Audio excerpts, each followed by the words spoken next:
Hello friends, അപ്പോൾ നമ്മൾ വരുന്ന പരീക്ഷകൾക്കൊക്കെ ഉപകാരപ്പെടുന്ന രീതിയിൽ ക്വസ്റ്റ്യൻ പേപ്പറും അതിൻ്റെ കണക്റ്റഡ് ഫാക്സുമാണ് ചെയ്യുന്നത്. അപ്പോൾ പരമാവധി ക്വസ്റ്റ്യൻസ് നമുക്ക് അപ്പോൾ ഒരു പേജ് ഇടുന്നുള്ളൂ, അതിൽ കുറച്ച് ക്വസ്റ്റ്യൻസേ ഉണ്ടാവുള്ളൂ. പക്ഷേ നമ്മൾ കണക്റ്റഡ് ഫാക്സ് ചെയ്യുമ്പോൾ ഒരു 10-40 ഫാക്റ്റൊക്കെ നിങ്ങൾക്ക് അധികം കിട്ടും. നേരെ ചോദ്യത്തിലേക്ക് പോവാം. ഒന്നാമത്തെ ചോദ്യം, താഴെ കൊടുത്തിരിക്കുന്നവയിൽ ശരിയായ കാലഗണന ക്രമം ഏത്? വൈക്കം സത്യാഗ്രഹം, ചാന്നാർ ലഹള, ക്ഷേത്രപ്രവേശന വിളംബരം, മലബാർ കലാപം.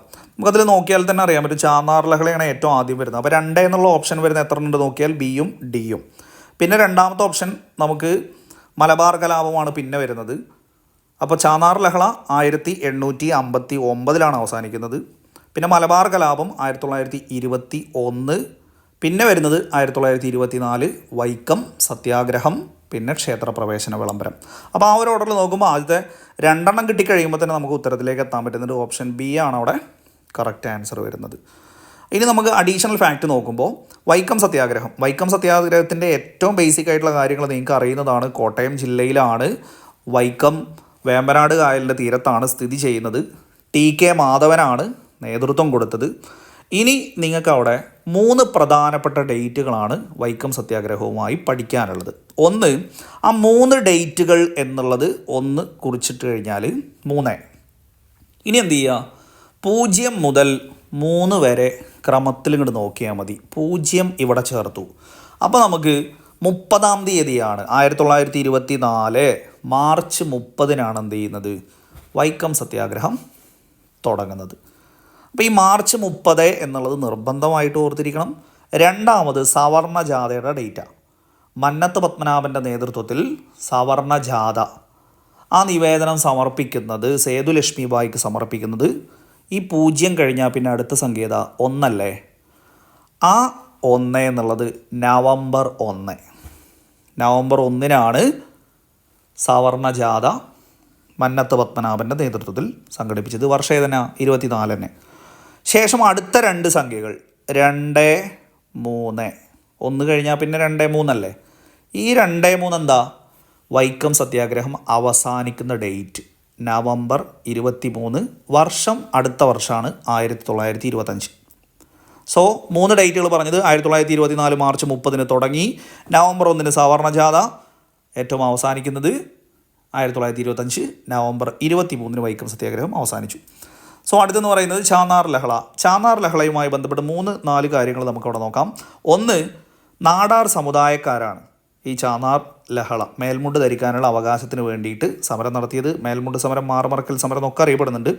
ആദ്യം 1813 തിരുവിതാംകൂർ ദിവാനായിരുന്ന കേണൽ മൺട്രോ മതം മാറി വന്ന നാടാർ സ്ത്രീകൾക്ക് മേൽമുണ്ട് ധരിക്കാനുള്ള അവകാശം കൊടുത്തു. അപ്പോൾ അവിടെ 1813 കേണൽ മൺട്രോ, അതൊന്ന് ഓർക്കുക. ശേഷം 1822 ചാന്നാർ ലഹള തുടങ്ങുന്നത്. അവസാനിക്കുന്നത് 1859 ജൂലൈ 26 ഉത്രം തിരുനാൾ അവർക്ക് അവകാശ പ്രഖ്യാപനം നടത്തുമ്പോഴാണ്, മേൽമുണ്ട് ധരിക്കാനുള്ള അവകാശം കൊടുക്കുമ്പോഴാണ് അവസാനിക്കുന്നത്. സോ 1813 കേണൽ മൺട്രോ ആദ്യം ഒന്ന് കൊടുത്തു. അത് മതം മാറി വന്ന നാടാർ സ്ത്രീകൾക്ക് മാത്രം. 1822 ചാന്നാർ ലഹളയുടെ ആരംഭമായി കണക്കാക്കുന്നത്. ചാന്നാർ ലഹളക്ക് നേതൃത്വം നൽകിയ നവോത്ഥാന നായകൻ ചോദിച്ചാൽ വൈകുണ്ഠസ്വാമികളാണ്. 1859 ജൂലൈ 26 അവകാശ പ്രഖ്യാപനം നടത്തിയത് ഉത്രം തിരുനാളാണ്. അത് നമ്മൾ മുമ്പ് പറയും, ഉടുമുണ്ട് മാത്രമായിരുന്നു ധരിച്ചിരുന്നത്. അത് ഷോർട്ടാക്കി കഴിഞ്ഞാൽ ഉടുമുണ്ട് മാത്രം, ഉത്രം.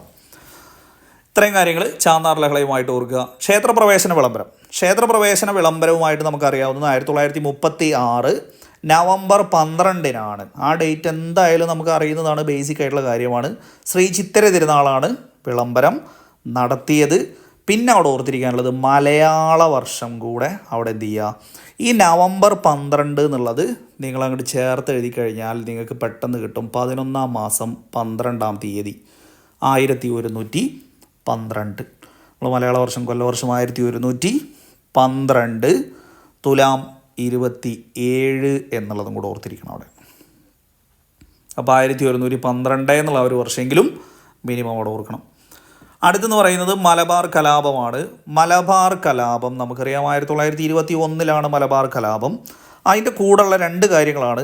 ഒന്ന്, മലബാർ കലാപത്തിൻ്റെ ആരംഭമായി കണക്കാക്കുന്നത് ഓഗസ്റ്റ് 26 1921 നടന്ന പൂക്കോട്ടൂർ യുദ്ധം അല്ലെങ്കിൽ പൂക്കോട്ടൂർ കലാപം എന്നൊക്കെ അറിയപ്പെടുന്നത്.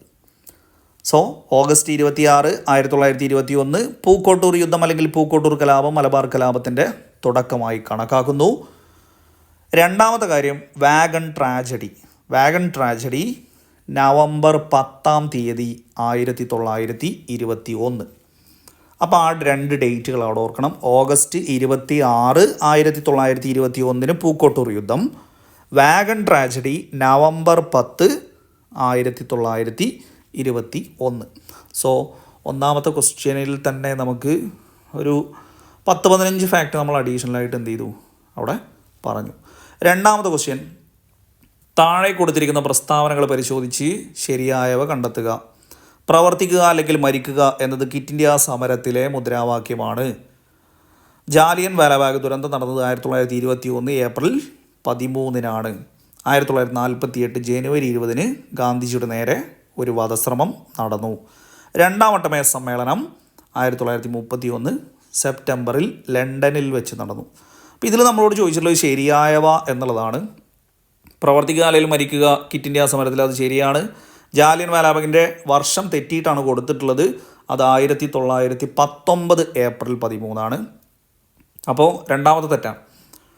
മൂന്നാമത്തെ പ്രസ്താവന 48 ജനുവരി 20 ഗാന്ധിജിയുടെ നേരെ വധശ്രമം നടന്നു. അത് ശരിയാണ്. രണ്ടാം വട്ടമേശ സമ്മേളനം 1931 സെപ്റ്റംബറിൽ ലണ്ടനിൽ വെച്ച് നടന്നു. അതും ശരിയാണ്, രണ്ടാം വട്ടമേശ സമ്മേളനം. സോ ഇവിടെ നമ്മളോട് ചോദിച്ചിരിക്കുന്നതെന്ന് പറയുന്നത് ശരിയായവ എന്നുള്ളതാണ്. അപ്പോൾ ഒന്നാമത്തെ ശരിയാണ്, മൂന്നാമത്തെയും ശരിയാണ്, നാലാമത്തെയും ശരിയാണ്. ഇതാണിവിടെ ഓപ്ഷൻ സി ആണ്. 1, 3, 4 എന്നുള്ളതാണ് ആൻസർ വരുന്നത്. അപ്പോൾ നമുക്കിവിടെ അഡീഷണൽ ആയിട്ട് വരുന്ന കാര്യങ്ങൾ, ക്വിറ്റ് ഇന്ത്യ സമരം എന്ന് പറയുന്നത് 1942 ഓഗസ്റ്റ് 8 എന്ത് ചെയ്യുന്നത്, ക്വിറ്റ് ഇന്ത്യ സമരം ഗാന്ധിജി ബോംബെ സമ്മേളനത്തിൽ ലോഞ്ച് ചെയ്യുന്നത്. അപ്പോൾ ആ ഒരു ഡേറ്റ് 1942 ഓഗസ്റ്റ് 8 ക്വിറ്റ് ഇന്ത്യ സമരം ആരംഭിക്കുന്നത്. രണ്ടാമത്തെ കാര്യം, ഓഗസ്റ്റ് ക്രാന്തി മൂവ്മെൻറ്റ് എന്നറിയപ്പെടുന്നതും ഈ പറയുന്ന ഓഗസ്റ്റ് ക്രാന്തി മൈതാനം എന്നൊക്കെ നിങ്ങൾ കേട്ടിട്ടുണ്ടാവും. ഓഗസ്റ്റ് ക്രാന്തി മൂവ്മെൻറ്റ് എന്നറിയപ്പെടുന്നതും ഏത് തന്നെയാണ്, ക്വിറ്റ് ഇന്ത്യ സമരം തന്നെയാണ്. ക്വിറ്റ് ഇന്ത്യ സമര നായിക എന്നറിയപ്പെടുന്നത് അരുണ അസഫ് അലിയാണ്. ഗാന്ധിജിയുടെ നേതൃത്വത്തിൽ ഇന്ത്യയിൽ നടക്കുന്ന അവസാനത്തെ ബഹുജന സമരമാണ് ഏത്, ക്വിറ്റ് ഇന്ത്യ സമരം.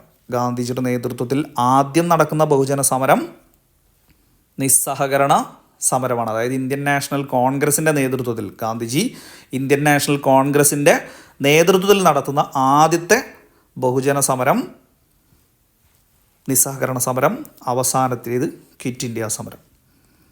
ഇത്രയാണ് ക്വിറ്റ് ഇന്ത്യ സമരവുമായിട്ട് അഡീഷണൽ ഓർത്തിരിക്കാനുള്ളത്. ജാലിയൻ വാലാബാഗിൻ്റെ ഡേറ്റ് നമുക്ക് 1919 ഏപ്രിൽ 13 പഞ്ചാബിലെ അമൃതസറിൽ ജാലിയൻ വാലാബാഗ്. ഡോക്ടർ സൈഫുദ്ദീൻ കിച്ലു, ഡോക്ടർ സത്യപാൽ, ഈ 2 ആളുകൾ ഓർക്കണം. അവരുടെ അറസ്റ്റിൽ പ്രതിഷേധിച്ചാണ് എന്ത് ചെയ്യുന്നത്, ജാലിയൻ വാലാബാഗിൽ പ്രതിഷേധക്കാർ സമ്മേളിക്കുന്നത്.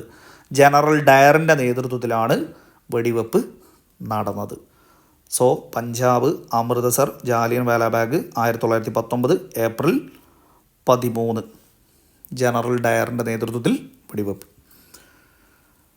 അടുത്ത പ്രസ്താവന 1948 ജനുവരി 20 ഗാന്ധിജിയുടെ നേരെ ഒരു വധശ്രമം നടന്നു.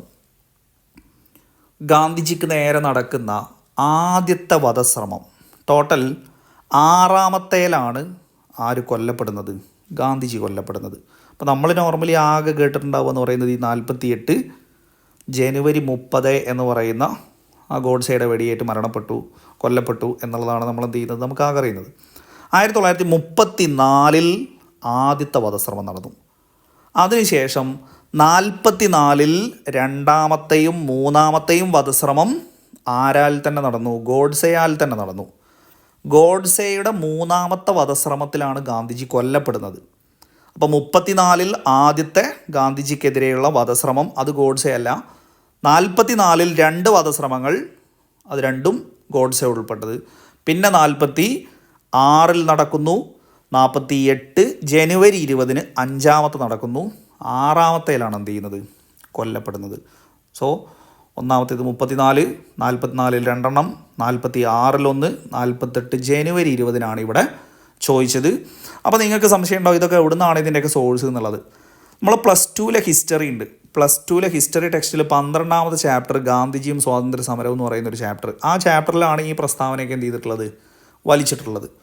അടുത്തതും 2ാം വട്ടമേശ സമ്മേളനം 31 സെപ്റ്റംബറിൽ ലണ്ടനിൽ വെച്ച് നടന്നു.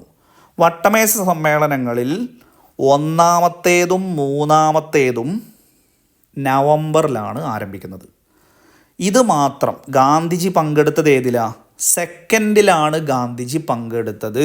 അപ്പോൾ നിങ്ങൾ അങ്ങനെ തന്നെ വായിച്ചു നോക്ക്, സെക്കൻഡിലാണ് പങ്കെടുത്തത്, സെപ്റ്റംബർ. അപ്പോൾ ഗാന്ധിജി പങ്കെടുത്തത് 2ാമത്തെ വട്ടമേശ സമ്മേളനത്തിലാണ്, അത് 31 സെപ്റ്റംബറിലാണ്. 1ാമത്തെയും 3ാമത്തെയും നവംബറിലാണ് നടന്നത്. സോ ഇത്രയും കാര്യങ്ങൾ ആ ഒരു ചോദ്യത്തിൽ നിന്ന് കിട്ടിയല്ലോ. നെക്സ്റ്റ് എന്ന് പറയുന്നത് നോർത്ത് അറ്റ്ലാന്റിക് ട്രീറ്റി ഓർഗനൈസേഷനുമായി ബന്ധമില്ലാത്തത് ഏത്? അവിടെ 49ലാണ് ഇത് സ്ഥാപിതമായത്. ഇതിൻ്റെ ആസ്ഥാനം ജനീവയാണ്. ഇതിൽ അവസാനമായി ചേർന്ന രാജ്യം സ്വീഡനാണ്. റഷ്യ ഉക്രൈൻ യുദ്ധത്തിന് കാരണമായത് ഈ സംഘടനയിൽ ചൈനയുടെ അംഗത്വ പ്രവേശനമാണ്. ബന്ധമില്ലാത്തത് എന്നുള്ളതാണ് നമുക്ക് ചോദ്യം. 49ൽ സ്ഥാപിതമായി, അത് കറക്റ്റാണ്. ജനീവയാണെന്നുള്ളത് തെറ്റാണ്. നമുക്കറിയാം നാറ്റോയുടെ ആസ്ഥാനം ബ്രസൽസാണ്. നമ്മൾ പറയാറുണ്ട് രാവിലെ ബ്രഷ് ചെയ്തിട്ടില്ലെങ്കിൽ നാറ്റോ ആയിരിക്കും എന്ന് അറിയില്ലേ? അതുപോലെയാണ് എന്ത്, നാറ്റോ ബ്രസൽസ്. എന്നും രാവിലെ പല്ലിയേക്കുമ്പോൾ ഒന്ന് ഓർത്താൽ മതി, ബ്രഷ് ചെയ്തിട്ടില്ലെങ്കിൽ നാറ്റോ ഉണ്ടാവും. അപ്പോൾ നാറ്റോയുടെ ആസ്ഥാനം ബ്രസൽസ്. 49ൽ രൂപീകരിച്ചു. അവസാനമായി ചേർന്ന രാജ്യം സ്വീഡനാണ്. സ്വീഡൻ നിലവിൽ ഇപ്പോൾ ഇന്നത്തെ ഡേറ്റ് വെച്ചിട്ടാണ് ഞാൻ പറയുന്നത്, 2024ലാണ് എന്ത് ചെയ്യുന്നത്, സ്വീഡൻ 32ാമത്തെ രാജ്യമായിട്ടാണ് ജോയിൻ ചെയ്തത്. നമ്മൾ നോർമലി പറയില്ല നമുക്ക് 32 പല്ലാണ്, ഈ പല്ല് കേൾക്കുമ്പോൾ തന്നെ 32ാമത്തെ സ്വീഡൻ എന്നുള്ളതും ഒന്ന് ഓർക്കുക. 31ാമത്തെ രാജ്യം ഫിൻലാൻഡാണ്. രൂപീകരിക്കുന്ന സമയത്ത് 49ൽ രൂപീകരിക്കുന്ന സമയത്ത് 12 അംഗങ്ങളാണ്. 12 അംഗങ്ങളെ വെച്ചിട്ടാണ് എന്ത് ചെയ്യുന്നത്, രൂപീകരിക്കുന്നത്. അപ്പോൾ ആദ്യം 12 അംഗങ്ങളായിരുന്നു, ഇപ്പോൾ 32 അംഗങ്ങളുണ്ട്. 32ാമത്തേതാണ് സ്വീഡൻ, 31ാമത്തേത് ഫിൻലാൻഡാണ്. 2023ൽ 2024ൽ ആര് ജോയിൻ ചെയ്തു, സ്വീഡൻ ജോയിൻ ചെയ്തു. ഇനി ഇതിൻ്റെ സെക്രട്ടറി ജനറൽ, കറണ്ട് അഫേഴ്സിൽ എപ്പോഴും ചോദിക്കുന്നൊരു ചോദ്യമാണ്, കഴിഞ്ഞ വർഷം തന്നെ 2 തവണ ചോദ്യം വന്നതാണ്. സെക്രട്ടറി ജനറൽ, നാറ്റോയുടെ സെക്രട്ടറി ജനറൽ ഇപ്പോൾ ഇത് നിങ്ങൾ അപ്ഡേറ്റ് ആവുമ്പോൾ എന്ത് ചെയ്തോണം, മാറ്റി പഠിച്ചോണം. ഇപ്പം മാർക്ക് റൂട്ടാണ്, Mark Rutte secretary general of NATO. ഇപ്പോൾ പ്രസൻറ്റ് ആ പോസ്റ്റിലിരിക്കുന്ന ആളാണ് മാർക്ക് റൂട്ട്. ഇനി അവസാനത്തെ അതിൽ പറഞ്ഞിരിക്കുന്നത്, അപ്പോൾ ഇവിടെ ആൻസർ എന്ന് പറയുന്നത് 49ൽ സ്ഥാപിതമായി. അവസാനമായി ചേർന്ന രാജ്യം സ്വീഡനാണ്, അതും ശരിയാണ്. 2ാമത്തെ തെറ്റാണ്. റഷ്യ യുക്രൈൻ യുദ്ധത്തിന് കാരണമായത് ഈ സംഘടനയിൽ ചൈനയുടെ അംഗത്വ പ്രവേശനമാണ്, അതും തെറ്റാണ്. അപ്പോൾ ഇവിടെ നമ്മളോട് ചോദിച്ചിട്ടുള്ള ബന്ധമില്ലാത്തതാണ്. 2ഉം 4ഉമാണ് അവിടെ ആൻസർ വരുന്നത്. ഓപ്ഷൻ ഡി ആണ് അവിടെ എന്ത് ചെയ്യുന്നത്, ഉത്തരമായി വരുന്നത്. അപ്പോൾ ഇതിൽ കാരണം എന്ന് പറയുമ്പോൾ നമുക്ക് ഈ പറയുന്ന ഉക്രൈൻ എന്ത് ചെയ്യുന്നുണ്ട്, യൂറോപ്യൻ യൂണിയനിലും നാറ്റോയിലും അംഗത്വം ആവശ്യപ്പെട്ടതൊക്കെയാണ് എന്ത് ചെയ്യുന്നത് ഒരു കാരണം. ഒരുപാട് കാരണങ്ങളുണ്ട്. അപ്പോൾ ഈ ഉക്രൈൻ്റെ ഇഷ്യൂസൊക്കെ ഇപ്പോൾ നിങ്ങൾ പത്രത്തിൽ ഇഷ്ടം പോലെ കാണുന്നുണ്ടാവും. ട്രംപുമായിട്ട് ചർച്ച നടന്ന സമയത്ത് ഇനി പിന്തുണയ്ക്കില്ല എന്നൊക്കെ പറഞ്ഞ് ആ കാര്യങ്ങളൊക്കെ നിങ്ങൾ പത്രത്തിൽ എന്ത് ചെയ്തോണം, അപ്ഡേറ്റ് ചെയ്തോണം. നമ്മൾ സൈലൻസ്കിയും ട്രംപും തമ്മിൽ എന്ത് ചെയ്തിട്ടുണ്ടായിരുന്നു, അങ്ങോട്ടും ഇങ്ങോട്ടും വാഗ്വാദം ഉണ്ടായതൊക്കെ നമ്മൾ ന്യൂസുകളിലൊക്കെ കണ്ടിട്ടുണ്ടായിരുന്നു. അപ്പോൾ ആ അപ്ഡേറ്റൊക്കെ നിങ്ങൾ അപ്ഡേറ്റ് ചെയ്തിട്ട് എന്നെ പഠിക്കണം. കറണ്ട് അഫേഴ്സിൽ എന്ത് ചെയ്യും, അതെല്ലാം ചോദിക്കും. സോ ഇവിടെ എന്തേ ഓർക്കാനുള്ളൂ, നാറ്റോ 49ൽ രൂപീകരിച്ചു, ബ്രസൽസ് ആസ്ഥാനം, 32 രാജ്യങ്ങൾ, 32 സ്വീഡൻ, 31 ഫിൻലാൻഡ്, നിലവിൽ സെക്രട്ടറി ജനറൽ മാർക്ക് റൂട്ട്. ഇത്രയും കാര്യങ്ങൾ നോക്കുക. അപ്പോൾ നമ്മൾ ആ ഒരു പേജിലുള്ള കണക്റ്റഡ് ഫാക്ട്സ് നമ്മൾ കണ്ടു. കണക്റ്റഡ് ഫാക്ട്സിൽ നമ്മളൊരു 10-30 കാര്യങ്ങളൊക്കെ എന്ത് ചെയ്തിട്ടുണ്ടാവും, നിങ്ങൾക്ക് കിട്ടിയിട്ടുണ്ടാവും. സംഭവം 3 ചോദ്യങ്ങളേ ഉള്ളൂ. വീണ്ടും നമുക്ക് അടുത്തൊരു പേജുമായിട്ട് നമ്മൾ നാളെ ഇടും ഇതേപോലെ. അപ്പോൾ ഇതൊരു പരീക്ഷണമാണ്. ഇത് എത്രത്തോളം നിങ്ങൾ സപ്പോർട്ട് ചെയ്യുന്നോ അതിനനുസരിച്ച് നമുക്ക് എന്ത് ചെയ്യാം, മുന്നോട്ട് പോകാം. അപ്പോൾ ഓക്കെ, നാളെ വീണ്ടും കാണാം. താങ്ക്